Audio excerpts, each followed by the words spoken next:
I am Tsepo Pule, a husband of one and father of two. For years, my identity had been tied to what I do for a living until the year 2020 when everything fell apart. Hashtag COVID-19. Almost 5 years ago, I became a father for the first time and I thought I was ready. Looking down at my son's chubby cheeks, my heart filled with pure joy and trepidation, seeing my exhausted wife on the bed after a water birth, I vowed to be the best father ever. It turns out, I wasn't entirely ready to be the best father ever. I had not prepared accordingly for the different stages in my life, career, marriage, and parenting. I have since lost my job and therefore have chosen to be fully focused on what's important to me. I'm doing right by my vow, and I'm hoping to foster a community of fathers that share similar values. Welcome to the Timer's Playbook, a podcast series on fatherhood, proudly produced by 1730 Media. Our guest today is Sarah Groenewald, mother to a 4-year-old, married, learned to swim instructor and coach. So Sarah, after school, you qualified in sports massage and aromatherapy. Yes. You've completed Swimming South Africa's Learn to Swim course. Basically, you're qualified to teach my kids, myself, and my grandmother. That's correct. You've worked and trained from Johannesburg to Jacksonville, Florida in the United States. Yes. You are what we will call an expert. I think so. Welcome to the Timer's Playbook. Thank you. First question. So I did a quick search on the internet regarding the Mid-Mar Mile. Okay. And in 2020, I don't think they had it last year, right? No. Because of COVID. So in 2020, the men's category, the winning time was just over 18 minutes. And I think women's just over 19.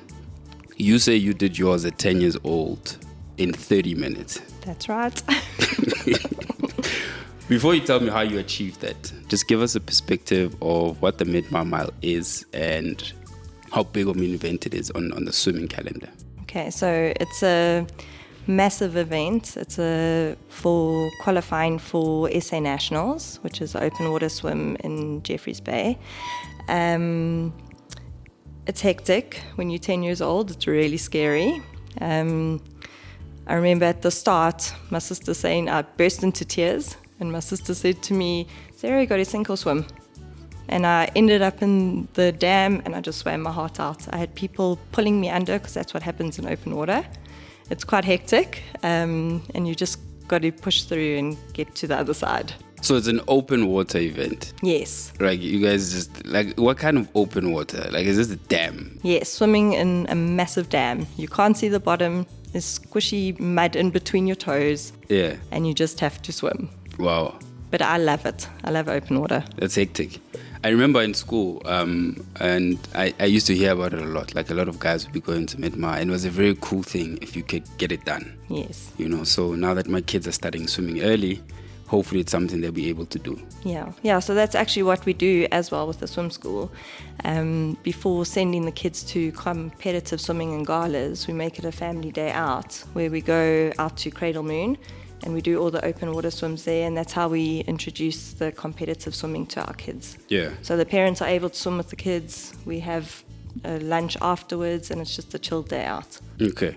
So you're clearly passionate about swimming, right? Yeah, as a participant. Yes. But you got into teaching and coaching by chance. Yes. And eventually that led you to start your own swim school. Yeah. Just give us a breakdown of that chance and how eventually got to Sarah's Swim School. So, after school, like you said, I went into massage, and then I had a client that her daughter needed hectic stroke correction. She was not interested in swimming at all, but it was one of those moms that was like, you need to swim for your school. So I went and I helped her, and I got her to actually be quite a good breaststroke swimmer, and then her husband didn't know how to swim. So I went and taught him how to swim, and he absolutely enjoyed it, and it just felt so rewarding that I was actually able to teach two people to swim properly. So at that time, were you still competing, or you had stopped? No, so I only competed at school. Okay. Had I known about the competitive swimming here in Joburg, I think I would have, because I'm originally from Natal. Okay. So I used to compete down there, but when I moved to Joburg, I didn't really get into it. Cool.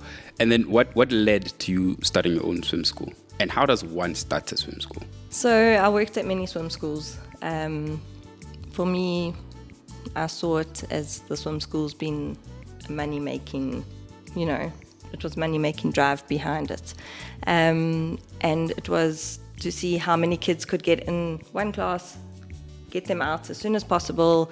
And, there wasn't focus on stroke correction. There wasn't focus on the safety of, the kids. It frustrated me because I'm a perfectionist and I want to see results. Mm-hmm. So when I went and I spent time on doing stroke and that, I would get moaned at because I wasn't getting through what I needed to get through. But yet then I was producing good swimmers. Yeah. And even with the little kiddies, you got to be patient with them.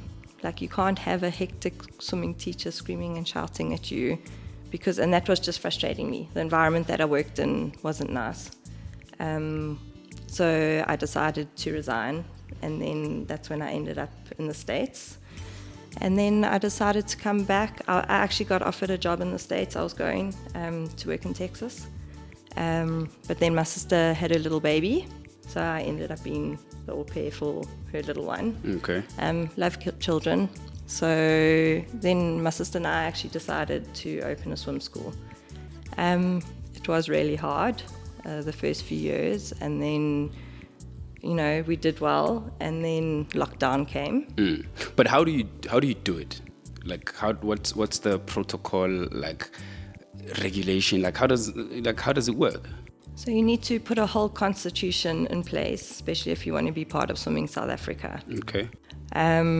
Which is, there's a whole process of going through Swim South Africa. It's quite also frustrating because it takes a really long time to get, obviously, your centre accredited. Mm-hmm. But it's hard. I'm not going to lie. It was difficult, but I mean, and I just, like, from what I saw over working at all the other different swim schools and that, it was just, I wanted it to be different to the other swim schools. Yeah. So I wanted it, like I said, a perfectionist, so I wanted it neat and tidy and clean bathrooms and just really, nice. When you were younger, how did your father support you in whatever you did? So he was always there for us. He, worked really hard to get us where we are. I mean, if it wasn't for him, we wouldn't be where we are now. He was always there. He was at sports galas, just supporting us. Yeah. Which is great, right? So all you can do is just be there. Yes. Right. So later on, you'll explain to me, you'll tell me about fathers and how they're different to mothers when it comes to this thing. But I just want to quickly touch on CPR and first aid. So that's something that you mentioned when we were doing the prep for this thing. Yeah. Is it something that's critical for fathers? I assume so. To get up to date, like learning first aid, for example. Yeah, I would highly recommend it because you never know, in a situation what's going to happen, especially around the pool. Mm-hmm. CPR for me is, we have to do it every single year. So if dads, go and do this course, at least they're able to, if God forbid something happens, but they're able to, resuscitate their child or just be able to get them safe again. Yeah. First aid is also really important because, kids run around the pool. They're crazy when it comes to pool. They slip. They can bump their heads. They can happen so quickly. Even just jumping into a pool, if they jump too close to the wall, and if the parents know how to do first aid, then they're able to help their child until they can get them to the hospital. We have had not at my swim school, but I've seen quite a few accidents where kids have to be taken to hospital. Also, I was actually teaching an adult, and her shoulder popped out. So I had to strap her shoulder out, call an ambulance, and go with her to the hospital. Wow. While swimming? Yeah, while swimming. Sure. She was doing freestyle. Okay. And the next minute her arm was just limp. Swimming is hectic like that. And especially if you're an adult and you're not used to it, you know, it is difficult. So I had to end up sitting at the hospital with her, waiting for one of her friends to come along. Sure. But she wasn't from this country either. So I spent my night at the hospital. Oh, that's interesting. Yes, yeah. I did mine a while ago, you know, but it was at work. Where does one do like first aid in any case, just out of curiosity? So we've got a lady that actually comes to the swim school. Obviously with lockdown and that, we did it online. And then she came and just assessed all of us. So then we did a little practical each. Yeah. She does it for self-train. She's actually moved back to PE now, but we're still able to do it online. Okay. Her. Yeah. All right. So you find someone, like that's the easiest thing to do. Yeah. You just find someone. I mean, there are a lot of first aid people that do massive groups. Okay. Which is great because then it's not, it's entertaining when you can joke about it. And when we did the CPR, we had a little song going, and it's just the way you remember things. Yeah. So it's really important. Awesome. What is water safety, and why should it matter to fathers? Okay, so it refers to the procedures, precautions associated, in, on, and around the pool, the safety. Where there's a risk of injury or drowning. The importance of water safety can reduce a child's drowning risk and provide them with the skills that may one day save a life. Yeah. So what kind of things do you teach? Look, because I assume because the kid is there, it's part of your curriculum or offering. Yeah. Yeah. So for me, the back float is the most important. Okay. I've seen you do that. Yes. Like, what is the back float? So they can breathe. Okay. So we teach them to swim with their face and roll over onto their back and eventually steer themselves to the wall. Okay. So that for me, before I teach any strokes, anything, swimming on their tummy, it's the blowing bubbles. Okay. Because if they don't blow their air out when they eventually learn to come up for breath, they can't take air in. Yeah. Because they're still holding their breath. So you'll find a lot of kids don't blow, and I get a lot of kids, which frustrates me, from other swim schools that come to me that haven't learned to blow bubbles. And this is when they're like 5, 6. So it's important for them to swim, blow bubbles with their face and roll over onto their backs. They can have a little rest, scream for mom and dad if they're tired. Yeah. I teach them to do that, shout. And then when they're ready to go, they can roll over again, swim a little bit, roll over onto their back. And then kick themselves, steer themselves to safety. So the rolling over to your back, you're saying that if you find yourself in trouble, that's the thing that they instinctively they'll learn to do. Yeah. Okay. And they do it. All right. So they know, like, as soon as I'm in trouble, get onto my back. And that's what I drill into the little ones. Okay. Even the adults. Yeah. I make them swim, roll over, kick to the side. And the blowing of bubbles? Yes. What is that? So it's to get, obviously, all the air out underwater. So it also helps them when they're older, when they learn the strokes, how to hold their breath, how to blow air out. So when they do come out for a breath, they're able to take a nice breath in and carry on swimming. Okay. Yeah. All right. So then talking about that, on that day we came for assessment. Yes. I think we went to another school or 2 more schools, right? Okay. And to assess how they're feeling, because my approach is, especially with the eldest one, he's very expressive about what he likes and doesn't like from the onset. I see and then this. you've seen this, né? And he's curious and he's got questions. Yes. So the first school, he was literally shaking. Oh, like as soon as you walked in the door, he was shaking. He didn't want to go in. Okay. He didn't want to speak to the instructor. And he's like that, like he physically. Yes. He reacts that way. Yeah. But then we came to your school, and immediately then he was at peace. He was very calm, and he wanted to come back. Yeah. So with little ones especially, like what is your approach and how do you get them comfortable? So my approach is obviously to step down to their level, be crazy like them. When they do come for the assessments, I go straight for the kids. I don't talk to the parents. I'll be hi, but my first thing will be, going to the kids saying, how are you? Are you ready to swim? You saw it with the boys. I was very loud and excited about swimming, and, I've got toys for them to see, and it must be fun. Yeah. So the idea is what, to calm them down, Yes. or to just get them assimilated, like it's just get here used to play. And especially with the pool that we teach in. It's a 25-meter pool. So that is really overwhelming. So I have to work extra hard to get them relaxed.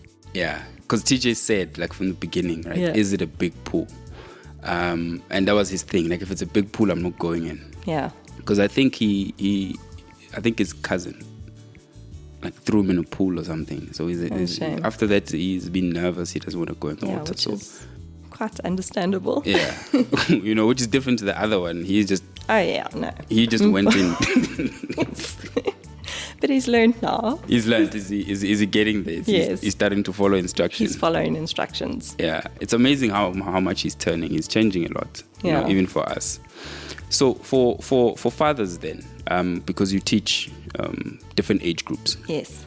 And there's a father out there listening who can't swim, has kids, and they're getting into this thing, or they're not because he's not doing it, or the parents are not doing it. Possibly feels a bit embarrassed.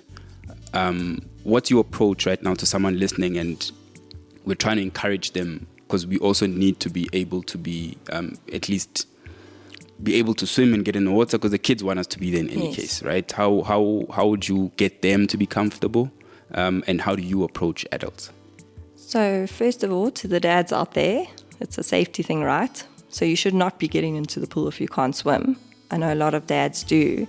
It can just take one slip underwater, and which is not safe if you've got your little kiddie with you. So I just say, don't be embarrassed. If you've got little kids, you must learn to swim just from the safety point of thing first. And then the little kiddies will love it when their parents are in the water. We have a lot of dads that come and swim with us, and first of all, they're very embarrassed, and they're really hard on themselves. So I just say to them, we have fun here, relax, we're going to have a laugh at each other, because if you are hectic with them and strict in that, they don't enjoy it. They're kind of like kids in a way. Yeah. You got to treat and I explain to the adults, how I would teach the kids. I've got to, you got to pretend to be this. And a lot of dads can't struggle to float. Okay. So it's a lot of men. Just because they're heavier than ladies. Okay. The bones muscle and that. Mass, yeah. Yes, yeah. And this is where I can say, and the dads are going to laugh and agree, but ladies learn faster because of their big bottoms. Oh, really? And their big tummies. That's their floating device. I think the ladies are the ones that will be sorry, moms. Oh, wow. So is that a thing, really? Yeah. So I do tell the ladies, and I do say it in the class if we've got a mixed class with dads, and dads mustn't be embarrassed if they're ladies in the class, because we're all learning at different times, different stages. So I actually love my adults. We have a lot of fun. But yes, ladies, don't get upset if you come swimming with your wife and she floats before you. So is the I guess embarrassment, is it because they can't do it? I think it's more that they can't do it. Or that do you think maybe it's because they figure I should have done this earlier? Yes. So I think it's a bit of both. I do think, coming in there maybe at the age of 38 and your child's now swimming, but you're not swimming, or your friends are swimming, it is, and it's daunting, it's embarrassing. Like for them, I just feel that they do feel a little bit embarrassed and insecure. especially getting them into the water for the first time. I mean, you see the fear on their faces, and it's just like, I mean, after 2 lessons, then they're fine. They're comfortable. Yeah. So you just need to persevere, get through it. Normally the first lesson is amazing because you've learnt a new thing, but then the second lesson you come back and you're like, oh my God, I have to put my face in the water. Yeah. And then that lesson, a lot of people after their second lesson, and I just explained to them that it's, you know, it is going to happen. You're going to come back your second lesson, and obviously I don't say it before, but their second lesson, they're very disappointed, and because they just feel that they're not getting anywhere. Okay. And a lot of dads and moms, they just give up Really? because they can't do it. So, but we encourage a lot, and they all come back. Yeah. We've actually got a course that we run where Craig, my other teacher, my husband, he runs it. So adults learn to swim in 8 lessons. So it's an hour a day, Monday to Thursday, and after 8 lessons they're swimming. Yeah. I mean, they're not perfect, but they're water safe. So, I mean, that's amazing. Now, since I'm here, I Yes. never learned water safety, right? Yeah. I can swim. I learned to swim in the township, which was weird, right? Because after that, I went to a private school for high school. And when I got there, I realized I can't swim, Yeah. you know? So for someone like me, like, do I need like a refresher thing? Because I don't know what water safety is. I just work on instinct. Can you swim in the deep end? Yeah, I can swim. I used to play water polo, so I can swim okay. and stuff. So I'm good. No, you're water safe. I just want to get really fast now because my sons are going to compete with me. Oh yeah, I know exactly. Especially your sons. So I don't want to be a step behind my kids. Yeah. In everything. Yeah. But particularly physically. You know, so I try to stay healthy and do all these things. So the swimming thing, I saw your school and I saw this adult thing. I'm like, yo, maybe I can actually come through, correct the strokes, you know, do everything so that when they get there, we're doing it together. Yeah. So that is our second course, as where we start teaching you the strokes. Yeah. So in 8 lessons, fathers who are listening now can check out Sarah's swim school. They will learn to swim. They'll learn to swim in 8 lessons. So we go 2 weeks. So you done it?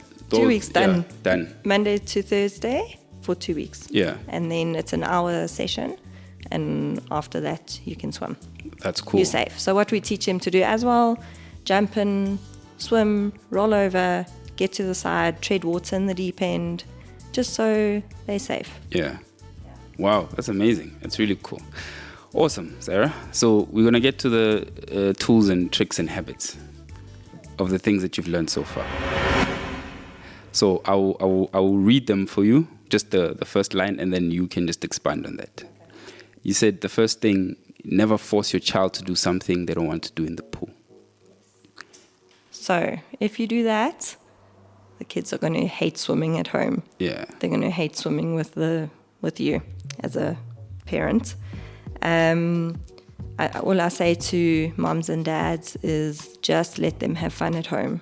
Don't do the strokes. Don't do what I'm doing. Don't do the back floating, because they'll come back to the next lesson and we will be at square one again. That's really interesting, right? And I wonder if does it stretch across all sports, like at this formative stage in particular? Like how long do you just leave the lessons be before you start to want to interfere and add on things at home? Look, I think with swimming, when they super confident, water safe, starting to learn the strokes, then that's fine.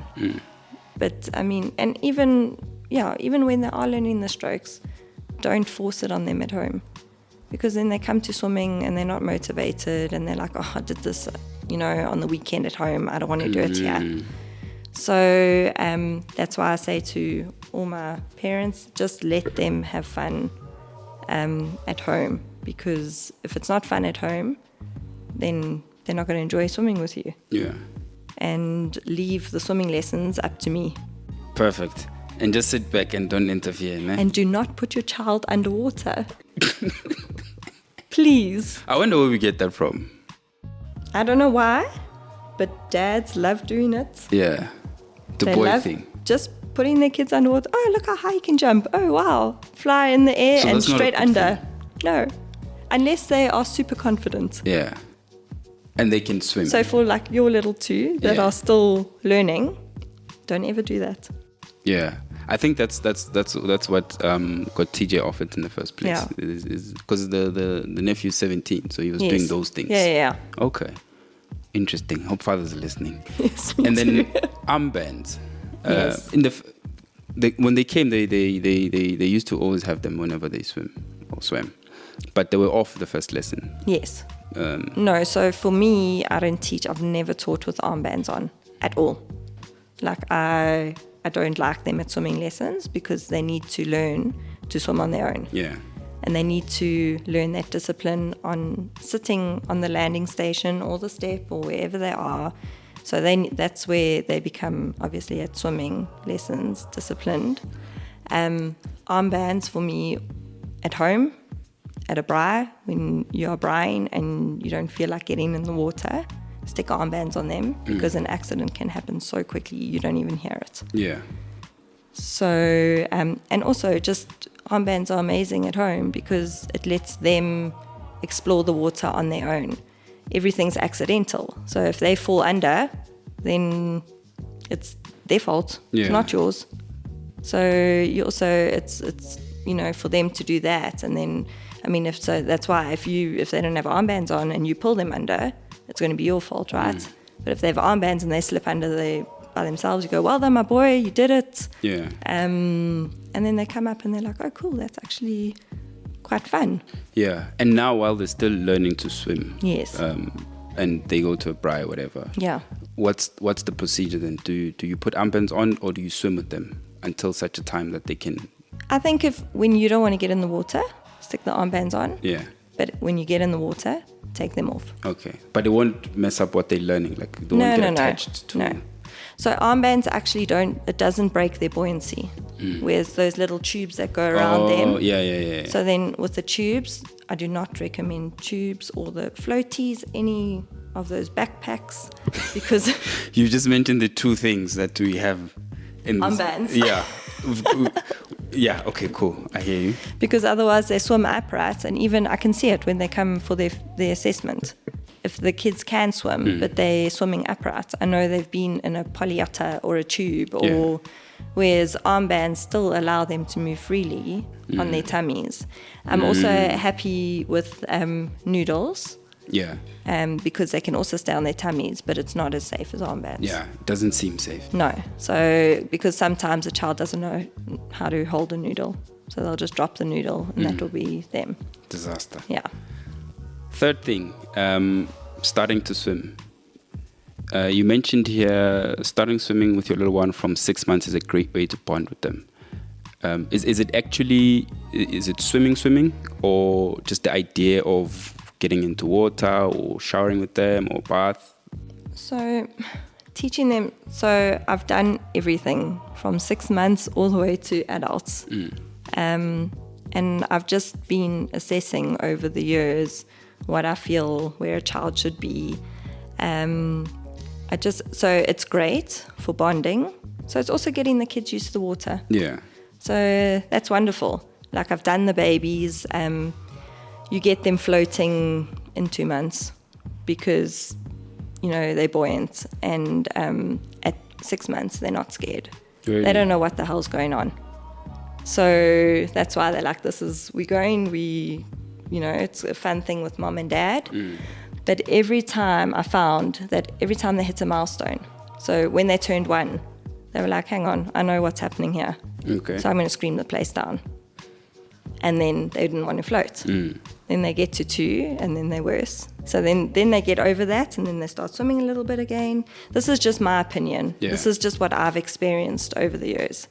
Then they get to 2 where you know what terrible 2s are, tantrums. And also I just find that when parents are in the water with them, they play more. So they're not really... For me, it's just a fun thing for moms and dads to have with their kids. Yes, it is getting the kids used to the water, which is amazing. But I just think they learn to swim at 3 years. At 3 years. Because they understand, they can take instruction. Even when I moved across to the big pool, I had other little pools, and I couldn't take my little kids there because the water was cooler than the smaller pools. So I thought, well, let me try the 2.5-year-olds, but I don't want parents in the water. So they came for their first lesson, they're fine, and there's that big age gap between 2.5 and 3. So we tested it out. Some were fine, some just screamed the place down. And for me, emotionally, they're not ready. Yeah. Because they want mom and dad all the time. So I just found, after lockdown, I was just like, I'm taking them from 3 and let's see how we go. I experienced this with my own daughter. Yeah. We both swimmers, her dad and myself, we're both teachers, swimming coaches, instructors. She was that child in the class. Oh, really? She was that child that screamed the place down. Hated it. Sure. Hated swimming. Eventually, I just at home put armbands on her and let her do her thing. And as soon as she turned 3, she was fine, ready to go. And she learned in about 4 lessons. Okay. So, I mean, I've had it, and it's all those little kiddies over the years that have come back to haunt me. My own child. I hear that. No, that's awesome, man. So 3 is a good age to get your kids swimming. Yeah. Fantastic. Cool. Bath time. So we've touched on, I think, from you said from as soon as they get back from hospital, yes. right? So it's just getting them used to water. Just getting them used to the water. Yeah. You said make bath time fun, sing songs, etc., etc. Kids really, really, really, really love songs. Yes, you've seen this with me. I haven't gotten myself around to that, but they react so well to singing, like because their mom does it. You know, anything from brushing teeth to eating, and it's effective. Yeah, no, definitely, because it's fun. Yeah. So that's why I just believe they learn through having fun, and that's what my swim school's about. Is you have to have fun. Like even the older kids, we have to have fun. You know, we've learned to pick up any child that comes in there that's upset, and we send the other kids off swimming, and we pull them aside and we have a chat to them. Okay. But it's all about fun and having a relaxed environment. Yes, we are strict on them and they need to learn to swim because that's why they're there. But if your coaches are, you know, not relaxed and chilled, they're not going to enjoy it. Yeah, that's not going to help. Yeah. Okay. I mean, I know I'm very loud on the pool, on the side of the pool and that, especially with my older kids, but they respond to me. And they know I'm serious and they know when I'm not serious. So, and then you get Craig, who's just so chilled, and they just respond to him like, you know, it's amazing how they just respond to him. So I just think it needs to be a relaxed environment. Yeah. No, that's great. Sarah, thank you so much. That's the episode, and thank you for what you do. It is very important, you know, particularly you hear of reports of a lot of kids losing their lives in and around the pool, you know, and life has changed so much, particularly for everybody and people from my culture, where now we do have homes, people have access to pools, so it's just part of our lifestyle now. And I agree with you, it's very important. It's a skill that kids need to learn at a very early age, at least by 3 they should be starting. Yes. Fantastic. Sarah Swim School, are you taking on more people? Do you have places open? And where can people find you? So we are based at Craig Hall Primary School. Our entrance is on Rutland Avenue. Yes, we are taking on more swimmers. We have just got a new instructor that has joined us. Our other instructor will be back from maternity leave in May. So we are growing. We are hectic. Like now it's month end. I need to check. I think there will be a gap for my kids in April, and you're closing in April. Yes. So holidays. Just for I think 6 days. 6 days, okay. But this year we're going straight through winter. Okay. We're not closing for winter. Yeah. Because we found last year we stayed open about 2 weeks in July. Because normally we close for winter because it's cold. but the turnout last year was amazing. So we're going to just push through and look, the pool's heated, it's indoors. Yeah. Only thing is when they get out and they have to get changed outside, but you just get a onesie for them. Drama. The onesie, or run to the car like you do. But I do think it's important that they swim through winter. Awesome. No, my kids will be there. And just out of curiosity, like how far do parents come? So just for people listening, the school is in Craighall, which is Johannesburg, northern suburbs. How far do parents come? So we have families coming from Fourways. Okay. Yeah. Really? And they come on Saturdays. Yeah. They leave early in the morning. They're there for 7:30 in the morning. And then they get their swimming over with. But we have quite a few families. Also, I had an inquiry for a family. They wanted to come from Vereeniging every Saturday. Yeah. Wow. I think it's your social media stuff. I think it's very chilled. Like I looked at, because I look at a lot of stuff on social. Yeah. And yours was a lot more inviting. Yeah. Like, because I don't know, swim schools, they seem to be, I don't know how to describe them. Dull, a lot of them. They seemed a bit dated.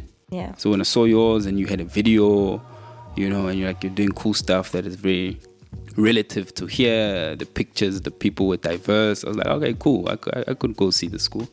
Yeah, no, I do think a lot of swim schools, we want to be, with it at the moment. So like having the online booking system, making it flexible for the parents, allowing them to swim with different instructors. Like, it's just that we want it to be professional, because I've been in that, experience where it's, where other places weren't that professional. And I don't want the admin. Like for me, being a swimming teacher and doing admin and doing makeup lessons and doing, trying to organize everything, I don't want that. So the online booking system for me, where you guys can book your own lessons, cancel your own lessons, come at a different time whenever it suits you, then that's what I want for you guys. Well done for that. But I'd say in closing, what I enjoyed, there was a booking system. Then there was another lady that did the payments. Yeah. And I was like, okay, cool, this is dope. If I need to cancel, if I need to do whatever, because a lot of things, especially with entrepreneurs or people that run their own businesses, it has to go through them. Yes. They have to call you. Can they come on Saturday? The T's and C's were quite easy. You cancel, you do this. So kudos for that, and well done. Thank you. Social media handles, where can they find you, check you out? So we are on Facebook and Instagram. So you can find us there. What's the handle? What is it? Sarah Swim Academy. Sarah Swim Academy, or is it Sarah's? Sarah Swim Academy. Cool. Sarah Swim Academy. Check it out on Instagram and Facebook. Yeah. Fantastic. Thank you so much, Sarah.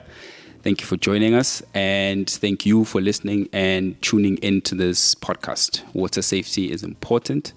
Ensure that you get your kids in the pool and you get yourself in the pool as well. Please like, share, and subscribe. See you next time. Thank you. Sharp.